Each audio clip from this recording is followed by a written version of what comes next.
우리 성경에 나오는 인물이 몇 명이나 될까 세어볼까 이전에 아주 잠깐 이런 생각을 해본 적이 있었는데 너무 어렵다는 것을 깨닫고 관뒀습니다. 오랫동안 자주 등장하는 인물도 있지만 이 잠깐 이름만 나오는 인물이 훨씬 더 많습니다. 한두 해도 아니고 이 수천 년에 걸쳐 기록된 이 성경에는 정말 수많은 인물들이 등장을 합니다. 우리가 어렸을 때를 이렇게 한번 기억해 보시면 어떤 사람의 일대기나 위인전기를 좀 재미있게 봤던 것처럼 혹은 유명 인사의 자서전이 베스트셀러에 오르는 것처럼 우리가 어떤 사람에 대해서 알고 그 인생을 좀 보고 그렇게 알아가는 것이 생각보다 재미있습니다. 어떤 탄생이 있었고 어떤 이런 어린 시절 어떤 어려움 고난 또 어떤 모진 풍파를 이겨내고 승리하고 성공했는지를 볼 때에 그 사람 인생을 볼 때에 참 배울 것도 많고 본받기도 하고 때로는 그 사람을 내가 좀 존경하는 인물, 롤 모델 이렇게 정해서 그 길을 따라가려고 노력하기도 하죠. 성경에 나오는 수많은 인물 중에서 우리 성도님들께서도 분명히 좀 더 좋아하는 어떤 한 인물이 있으실 겁니다. 다 좋지만 다 좋고 다 본받고 싶지만 그래도 좀 더 마음이 가고 본받고 싶은 그런 한 사람. 저는 몇 번 말씀드렸던 것 같은데 여호수아를 참 좋아합니다. 멋있고 진취적이고 게다가 믿음도 좋고요. 우리가 또 말씀을 보면 창세기에 나오는 인물들 아브라함, 이삭, 야곱 또 시간이 지나서 모세, 다윗 이런 사람의 일생을 보면 참 정말 상상하기 힘들 정도의 힘든 모진 세월을 보내고 어려움도 겪고 갈등도 겪었다는 것을 우리가 보게 됩니다. 야곱은 애굽의 바로 앞에 서서 자신이 130살을 살았는데 험악한 세월을 보냈다라고 자기 스스로 자기 입으로 그렇게 말했습니다. 나는 험악한 세월을 보냈습니다. 물론 그 인생에는 하나님의 은혜가 있고 또 인도하심이 넘치는 삶이기도 합니다. 하나님의 역사와 섭리가 임합니다. 하나님이 함께 하셔서 큰 복을 받아서 물질의 복, 자녀의 복, 땅의 복도 받기도 했습니다. 또한 하나님이 비전을 보여주시기도 하셨죠. 우리가 신약성경에서 보면 바울은 어떻습니까?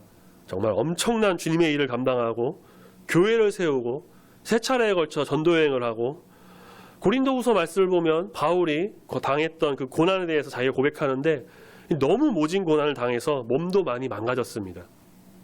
그래서 알려지기로는 바울이 간질 질환이 좀 있었다라고 알려지고요. 또 매를 맞고 상처를 제대로 치료하지 못하고 계속 전도여행을 하다 보니까 몸 상태가 이제 감염으로 인해서 많이 쇠약해진 그런 상태였다고 합니다. 그렇지만 그는 그의 모든 것을 하나님께 영광을 올려드리고 주님의 은혜가 내게 족하다라는 것을 깨닫습니다. 그래서 우리는 이런 바울의 모습을 보면서 또 그의 신앙과 가르침을 보면서 바울을 닮아가려고 부단히 노력하고 바울에게 임하신 하나님의 그 은혜와 뜻을 알기 위해서 우리가 말씀을 보면서 기도합니다. 이처럼 성경에는 수많은 사람들이 등장하고 각자의 굴곡 있는 삶을 살았어요. 그런데 저는 감히 말씀드리기를 오늘 본문 말씀에 나오는 주인공인 요셉만큼 정말 인생의 굴곡이 심한 사람이 또 있을까라고 할 정도로 이 롤러코스터 같은 삶이랄까요? 감히 저는 요셉이 다른 사람에 비해 더 심한 굴곡을 살았던 사람이 아닌가라고 생각을 합니다. 그의 신분이 하늘과 땅을 왔다 갔다 하기도 하고요. 이런 인생을 사는 사람이 정말 과연 몇이나 있을까? 그만큼 요셉의 인생은 말 그대로 파란만장했습니다.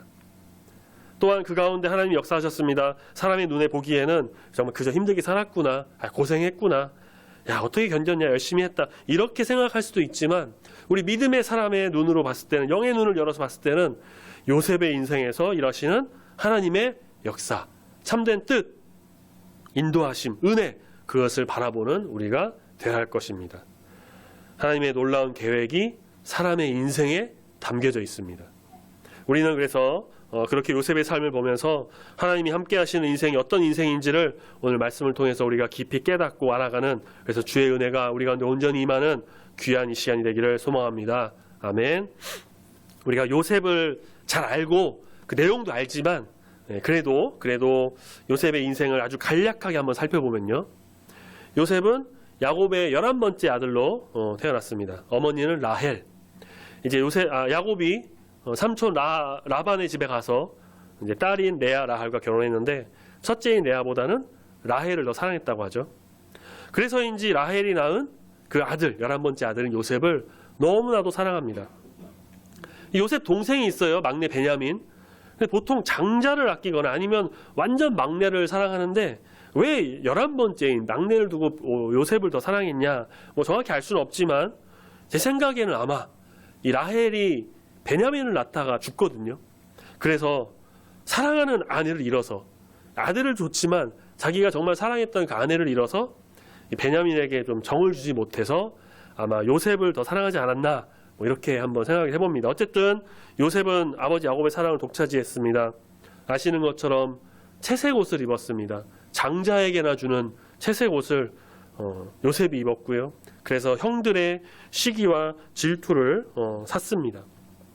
요셉이 가끔 형들이 양을 잘 치고 있나 잘하고 있나를 보고 아버지에게 보고해갖고 더욱 그를 미워했고요.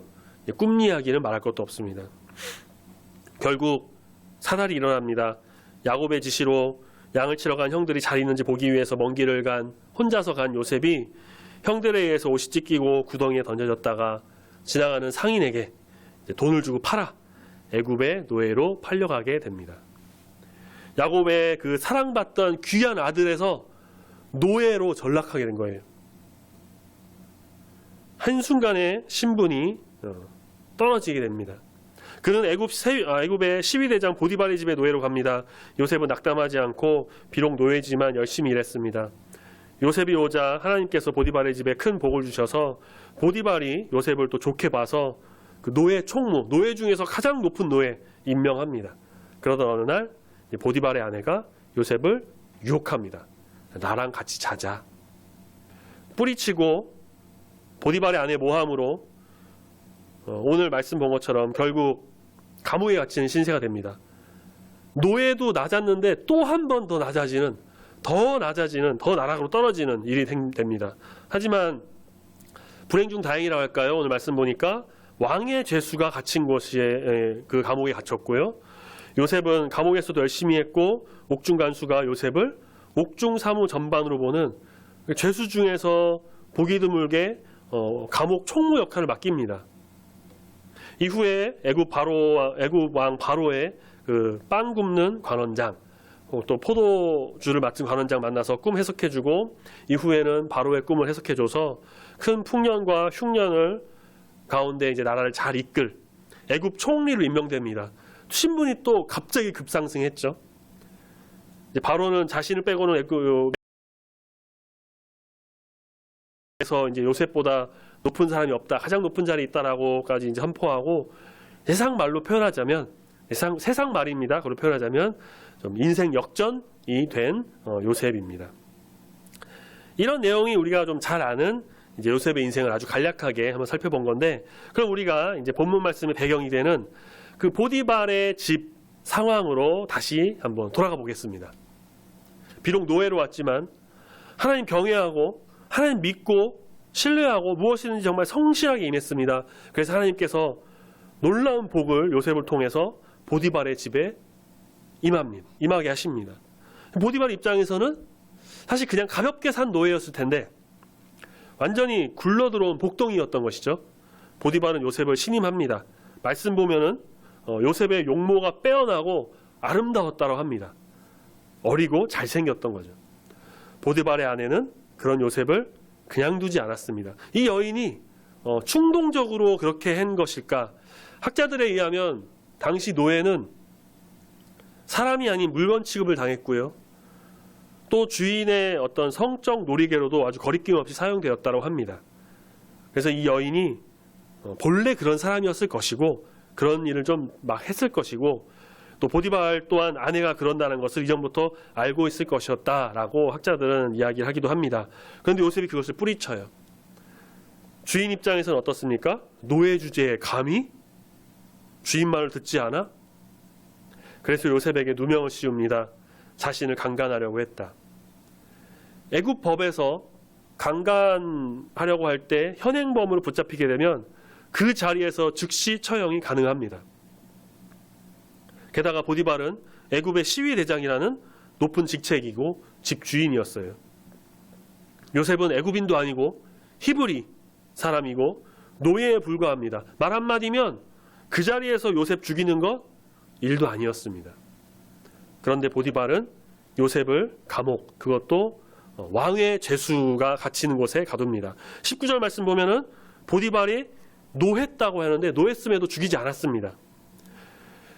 요셉 입장에서는 좀 억울했겠죠. 자기는 하지도 않은 일을 모함으로 빠진 거니까. 보디발도 어쩌면 그것을 알았을지도 모릅니다. 자신의 아내가 거짓말하고 있다는 것을 느꼈을 거예요. 자기가 아는 요셉은 그런 사람이 아닐 거야.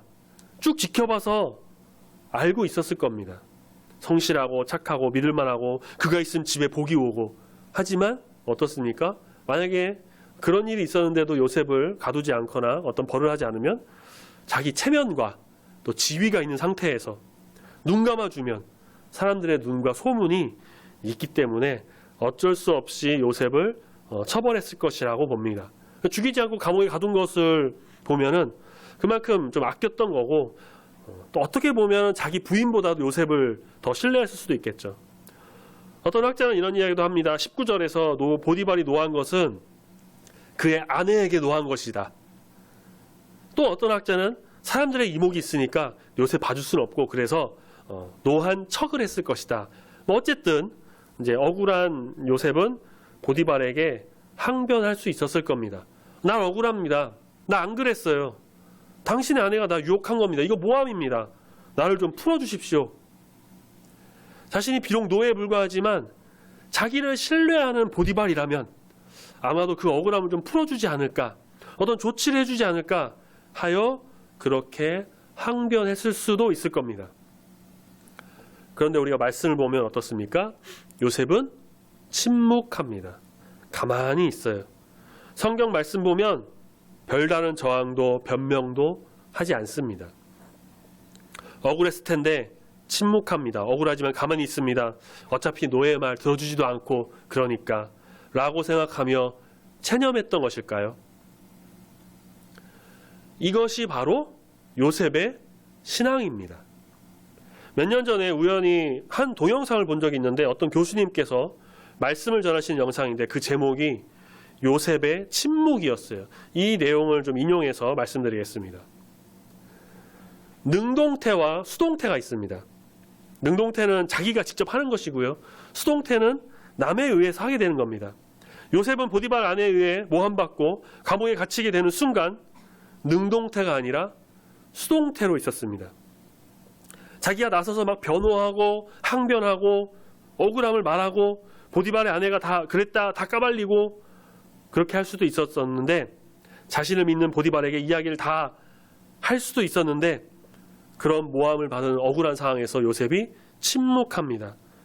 아무 생각 없이 될 대로 되라. 난 모르겠다. 어차피 노예니까. 그런 것이 아니라 자신의 억울함을 사람이 풀어줄 수가 없고 하나님이 아시고 하나님이 일하시고 언젠가 하나님이 풀어주실 것이다 라고 하는 기대가 그에게 있었던 것입니다. 하나님이 그 뒤에 이루실 일을 믿고 기대한 것입니다. 감옥에 가는 것도 하나님의 뜻이 있겠지. 기다리면서 하나님의 뜻에 순종하면서 하나님을 믿고 나갑니다. 비록 억울한 상황일지라도 그 상황 속에서 하나님이 도와주시고 어떤 뜻을 사람이 알지 못하는, 사람이 생각할 수 없는 놀라운 일을 하나님이 분명히 이루실 것을 믿기 때문에 그것에 대항해서 내가 어떻게든 헤쳐나가려고 하는 것이 아니라 수동태의 믿음으로 하나님께 맡기고 하나님이 뜻하시는 대로 그렇게 맡기는 믿음을 가졌던 것입니다. 사람은 대체로 이제 능동적인 것을 좋아합니다. 상대적이긴 하지만 그래도 내가 할 일을 스스로 찾고 스스로 해내고 무언가 성취하는 것은 아주 좋은 일이죠. 세상에서도 능동적이고 적극적인 자세를 지닌 사람을 좋아합니다. 회사에서도 그렇고 학교에서도 그렇고 시키는 것만 하는 것보다는 조금 틀릴 수도 있고 실수해도 능동적으로 일하는 사람을 좋아합니다. 하지만 하나님의 일은 조금 다릅니다. 하나님의 일을 할 때도 능동적으로 적극적으로 열심히 하는 것도 물론 중요하고 필요합니다. 그렇지만 나라고 하는 존재가 앞장서서 내가 나서면 안 됩니다. 열심히 하고 헌신하고 섬기고 봉사하는 것도 정말 중요하지만 그에 앞서 그 주체가 내가 되려고 하면 안 된다는 것입니다. 무엇보다 하나님이 앞서 계셔야 합니다. 하나님이 모든 일의 주체가 되셔야 합니다. 능동적으로 마음이 앞서서 나라고 하는 존재를 막 앞장세워서 나서게 된다면 그때부터는 어떻게 됩니까? 사람에게 교만이 찾아옵니다. 우리는 하나님의 자녀로서 참된 그리스도인으로서 하나님이 하시는 대로 따라가야 합니다. 말씀에 순종해서 말씀대로 살아가야 합니다. 비록 좀 억울할 수도 있는 일이 있고요. 내 생각에 이건 아닌 것 같은데 라고 생각이 들 수도 있고, 하나님의 일뿐만 아니라 세상의 일에서도 가끔 그런 경우가 있는데 우리 인간은 하나님의 모든 뜻을 다 알 수 없기에 우리는 출애굽기 14장 13절 말씀처럼 그냥 너희는 가만히 서서, 우리는 그냥 가만히 서서 주님께서 우리를 위해 행하시는 그 구원과 그 일들을 잠잠히 바라보며 나가는 성도가 되어야 할 것입니다. 이 말씀처럼 우리는 능동태가 아닌 수동태적인 신앙을 갖는 것이죠. 요셉의 모습을 다시 한번 생각해 볼까요? 요셉은 아버지 야곱 밑에서 정말 하나님을 알게 됐습니다. 야곱을 통해서 그 신앙교육을 받았어요. 야곱이 만났던 그 하나님, 그리고 그 할아버지 이삭의 하나님, 또 그 증조 할아버지 아브라함의 하나님에 대해서도 다 들었습니다. 형들에게는 비록 미움을 좀 샀지만 형들이 양을 치러 간 사이에 요셉은 야곱 곁에서 신앙교육을 받았고 철저하게 하나님을 경외하는 사람이 되었습니다. 노예로 팔려가 보디발의 집에서 일했습니다. 그 전에 해보지 않았던 일들을 열심히 한번 해봤습니다. 애굽의 언어도 거기서 배웠습니다. 다른 유해들과 함께 있으면서 인간관계도 배웁니다.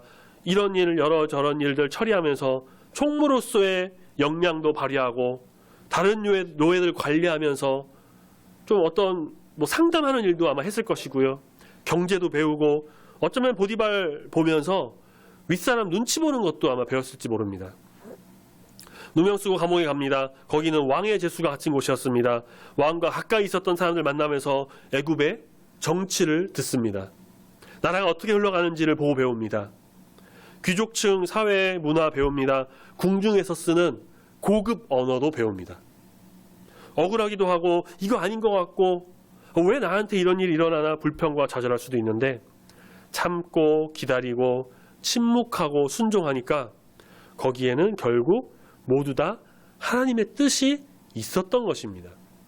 하나님이 그렇게 요셉을 철저하게 훈련시키신 겁니다. 거기서 배우고 알지 못했다면 총리가 됐을 때 뭘 못했겠죠. 말도 못하고 궁중 언어도 모르고 경제, 나라 돌아가는 것도 몰랐을 겁니다. 결국은 거기서 단련돼서 순금같이 나와서 그 미래를 위해 하나님께서 모든 것을 예비하시고 교육하셨다라는 것을 우리가 말씀을 통해 깨닫게 됩니다. 시간이 흘러 야곱을 비롯한 자신의 형들이 가나안 땅에서 흉년이 일어나 애굽에 먹을 것을 찾으러 왔습니다. 요셉은 애굽에서 7년 동안 풍년으로 곡식을 저장했습니다. 모두가 굶어 죽지 않게 하기 위한 하나님의 인도하심이었던 겁니다. 창세기 45장 5절 이하 말씀 보면은 요셉은 이렇게 고백합니다. 형들은 나를 노예로 팔았지만 그것은 하나님께서 우리 모두의 생명을 구원하시려고 나를 먼저 이 애굽에 보내신 겁니다. 하나님이 그 큰 구원으로 우리 가족들의 생명을 보존하시기 위해서 나를 먼저 이곳에 보내신 것, 하나님의 큰 구원, 놀라운 뜻과 계획이 있었던 것이니까 자책하지 마세요. 힘들어하지 마세요. 다 용서합니다. 자기를 미워하고 시기했고 죽이려고 했고 노예로 그렇게 팔아버린 형들에게 이렇게 고백하는 게 쉬울까요? 내가 만약에 요셉이라고 한다면 그렇게 말할 수 있을까?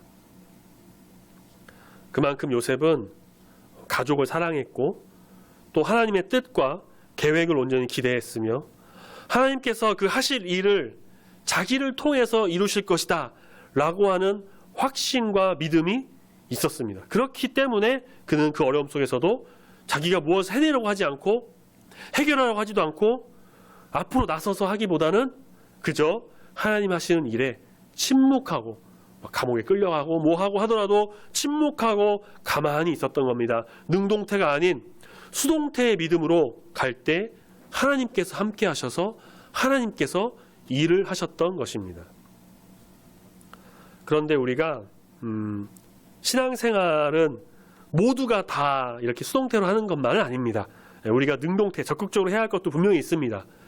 오늘 드려지는 이런 예배, 한번 예를 들어볼까요? 예배, 우리가 하나님께 드리는 겁니다. 하나님께 나가는 겁니다. 하나님 예배를 드려지도록 하는 것이 아니라 예배를 누군가 막 남에 의해서 억지로 끌려와서 속된 말로 멱살 잡고 끌려와서 마지못해 그렇게 하는 것이 아니에요. 성령이 우리 마음에 오시고 만지셔서 우리가 주의 전에 나와 예배 드릴 때 우리는 능동적으로 하나님 앞에 회개하고 감사하고 기뻐하고 경배하고 찬양하면서 주를 높이며 영광 올려드리는 자가 되어야 할 것입니다. 예배는 적극적이고 능동태가 되어야 하는 것이죠.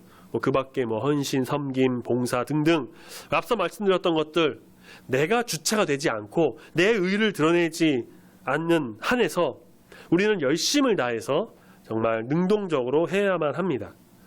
우리가 하나님의 자녀라면 우리에게 그리스도의 향기가 나온다면 우리 안에 성령이 충만하다면 우리는 적극적으로 능동태가 되어 주님의 일을 위해서 열심히 헌신하고 섬기는 자세가 되어야 합니다.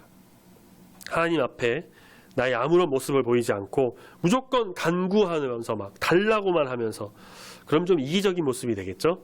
우리는 주님 안에서 능동적으로 예배도 드리고 섬기고 헌신하고 주님의 뜻에 충성을 다해서 그렇게 나가는 아름다운 모습을 보여드려야만 할 것입니다. 오늘 말씀에서 본 요셉과 같이 나의 삶, 내 인생, 비전, 그 가는 길에 있어서 혹은 주님의 일을 하는 데 있어서 이렇게 수동태로 하는 것이 필요합니다. 내 삶은 내가 만들고 내가 예측하고 내가 이끌어간다는 생각은 세상 사람들이 하는 것이에요. 세상과 사회에서는 이런 능동적인 걸 좋아하겠죠. 자신감 갖고 정말 해보려고 하고 가끔 깨지기도 하고 도전하는 거 좋아합니다. 하지만 우리의 그 신앙의 길은, 우리의 믿음의 길은, 우리 주님께서 인도하시는 우리의 인생의 길은 어떻습니까? 내가 만들어가는 것이 아니라 주님 손에 맡겨드리는 겁니다. 주님께서 인도하시는 대로 이끌려가는 것입니다. 내가 앞장서는 것이 아니라 주님이 내 앞에서 이끄시도록 하는 것이 우리의 모습이 되어야 할 것입니다. 물론 역시 좀 전에 말씀드린 그 능동태의 신앙의 모습과 좀 적절한 균형을 이루면서 주 앞에 나가는 것이 중요하겠죠. 우리가 바울을 한번 생각을 해보면요. 바울이 만약에 자기가 하려고 하고 이 선교 여행의 모든 플랜을 자기가 다 짜고, 물론 짜기도 했지만 자기가 멤버를 막 다 모으고 알아서 막 하고 교회나 사람들에게 헌금 강요해서 나한테 좀 이렇게 해라, 그렇게 알아서 혼자 하려고 했다면 그 사역이 어떠했을까? 물론 가능했을 수도 있습니다. 어쩌면 계획이 철저하게 짜여져서 좀 더 잘 되고 그 흐름이 원활하게 됐을 수도 있고 세상적으로 봤을 때는 성공한 전도 여행이 됐을 수도 있겠죠. 하지만 그것은 하나님의 일, 하나님의 사역이 아닌 그저 그냥 사람이 행한 사람의 일이 되고 맙니다. 그냥 사람의 만든 것, 세상의 것에 불과합니다. 그건 세상 사람들도 다 해요. 다 할 수 있습니다. 어쩌면 더 잘할지도 모릅니다. 우리가 주님을 믿는 사람이라고 한다면 주님께 모든 것을 맡겨드리고 나가는 것이 필요합니다. 주님께서 하라는 대로 순종하는 것이 필요합니다. 바울은 아시아로 가서, 그러니까 인도 쪽, 그런 인도, 아시아 그쪽으로 가려고 생각을 했고 마음 먹고 출발을 준비하려고 했었는데 성령께서 그걸 막으셨어요. 밤의 환상 중에 다른 곳으로 갈 곳을 알려주셨습니다. 바울은 믿음의 사역적 사람이고 하나님을 정말 경외하고 하나님의 사역에 해야 된다고 하더라도 사람의 생각으로 하는 것은 하나님이 원하지 않으신다라는 것을 알려주신 것이었죠. 그것이 비록 힘들고 어려운 길이라 할지라도 하나님이 원하시는 것은 아시아가 아닌 마게도냐로 가서 복음을 전하는 것이었고, 거기에는 하나님의 뜻과 모든 인도하심과 그것이 있었기에 우리는 이러한 바울의 모습처럼 또 요셉처럼 침묵하고 순종하면서 주님 뜻을 따라서 주님께서 하시는 대로 온전히 주의 뜻을 알아가는, 주와 함께하는 우리 모두가 다 되어야 할 줄로 믿습니다. 아멘. 본문 말씀 보시면요, 2번 반복해서 나오는 구절이 있습니다. 21절과 23절. 오늘 설교 제목과 같은 문구입니다. 먼저 21절에 여호와께서 요셉과 함께 계시고, 23절 여호와께서 요셉과 함께 하심이라. 함께 하셨다란 말이 나옵니다. NIV 영어 번역 성경을 보면요, 이렇게 표현합니다. The Lord was with him. 주님께서 그와 함께 하셨다. 그래서 여기 사용된 was with, be with 이런 표현이 있는데, A가 B와 함께 했다 이런 표현이 있는데, 이 외에도 다른 의미가 하나 더 있습니다. 무엇이냐? A가 B를 지지했다, A가 B를 찬성했다, 이런 뜻이 있어요. 무슨 의미일까요? 하나님께서 요셉을 전적으로 지지하고, 요셉이 하는 모든 것, 요셉이 하는 행동, 요셉이 가는 길 온전히 지지하면서 찬성하면서 그의 가는 길을 하나님께서 함께 하시며 이끄셨다라는 것을 말합니다. 단순히 같이 가는 것, 함께 길을 걸어가는 것, 함께 있으면서 말동무하는 것, 그것이 아니라 그 이상으로 하나님께서 요셉을 전적으로 지지하시면서 뒤에서 밀어주고, 소위 말하는 든든한 백이 되어주셨다는 것이요. 요셉 또한 전적으로 하나님을 신뢰했습니다. 오직 하나님만을 믿으며 하나님만을 따르며 하나님의 뜻을 찬성했습니다. 그래서 침묵했습니다. 수동태적인 반응으로 주님께 나아가며 그 상황을 따라갔습니다. 때로는 능동적인 것도 필요하지만 내가 찬성하는 주님, 나를 지지해 주시는 우리 하나님께서 나의 길을 분명히 옳은 길, 의의 길, 뜻이 있는 길로 인도해 주실 것이다 라는 강한 믿음이 요셉에게 있었던 것입니다. 이는 다시 한번 생각해 보면 상상하기 힘들 정도예요. 왜냐? 당장 죽을 수 있는 상황에서 그런 믿음 갖는다는 것, 정말 대단한 믿음의 소유자라는 것입니다. 요셉이. 여호와께서 함께 하심으로 인자를 더해 주셨고, 그가 가는 모든 곳에 형통함을 더해 주셨습니다. 하나님께서 함께 하시면 형통함이 반드시 옵니다. 여호수아에게도 말씀하셨던 것처럼 말씀에 순종하고 말씀대로 행하면, 하나님께서 함께하면 반드시 그 길을 형통하게 해주신다 라고 약속하신 것처럼, 하나님과 함께하는 삶이 되면 그 삶은 반드시 형통해질 것입니다. 그냥 단순히 형통함이 아니라 23절 말씀, 여호와께서 요셉과 함께 하심이라, 여호와께서 그를 범사에, 모든 일에, 모든 상황, 모든 시간 속에서 어디서 무엇을 하든지 어떻게 하든지 다 형통하게 해주셨다 합니다. 그곳이 노예의 삶이든 감옥에 있든 한 나라의 총리든 가정에 있든 어디서든지 우리는 요셉의 생애와 그 믿음을 보면서 내 뜻과 내 의지와 내 생각 그대로 살아가는 것이 아닌 말씀에 의지해서 주님이 함께 하시는 놀라운 은혜의 삶이 되어야 할 줄로 믿습니다. 세상의 사람들은 요셉을 보고 아마 이렇게 얘기할지 모릅니다. 운이 좋았네. 꿈 해몽 하면 잘해가지고 운 좋았네. 어쩌다 그런 일이 생길 수도 있지 라고 할 수 있지만, 이 모든 것은 주님의 은혜이고 주님 손에 맡겨드리고, 그래서 주님이 함께 하시는 삶, 주님을 지지하고 찬성하시는 삶, 주님의 자녀로서의 귀한 삶을 살아가는 요셉의 모습을 우리가 보게 됩니다. 우리 또한 요셉의 모습을 보면서 하나님이 함께 하시는 귀한 삶, 그래서 하나님 뜻대로만 온전히 나아가는 우리 중부교회 모든 성도님들이 다 되시기를 소망합니다. 아멘. 기도하겠습니다.